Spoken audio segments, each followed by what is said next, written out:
আপনাকে অনেকক্ষণ অপেক্ষা করালাম, তাই না? শুধুমাত্র আমার জন্য আপনি এতটা পথ আসছেন, এটা ভাবলে অপেক্ষাও সুন্দর লাগে। শুনুন না, সামনেই একটা দোকানে এক দিদা গরম গরম রুটি বানায় এই সময়। চলুন না, খেয়ে নেবেন। কি করে বুঝলেন সারাদিনে কিছু খায়নি? খিদে পেলে আপনার চোখ ভীষণ ক্লান্ত দেখায়, বারবার দাঁত দিয়ে হাতের নখ কাটেন।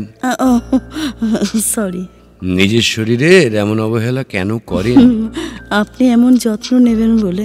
শুনুন, সারা জীবন কেউ থাকে না সাথে, আমিও থাকবো না।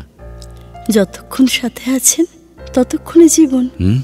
হ্যাঁ, বাকিটুকু তো দায়িত্ব কর্তব্যের ভিড়, নিজেকে খুঁজে পাই না সেখানে।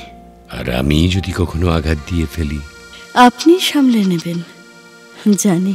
আচ্ছা, কিভাবে বুঝলেন? যে মানুষ হাত ছেড়ে যাওয়ার কথা ভাবে সে অমন আঁকড়ে হাত ধরে রাখে না। বাড়ি ফেরার সময় চোখে জল নিয়ে পেছন ফিরে তাকায় না। আপনি এভাবে?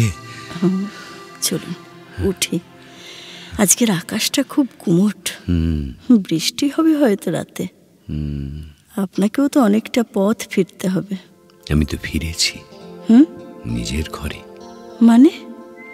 যেখানে আমি দুদণ্ড শান্তিতে বসতে পারি, চোখ বন্ধ করলে আরাম পাই, যেখানে ফিরলে আমি খুব চেনা আদুরে এক গন্ধ পাই, সেটাই তো আমার ঘর।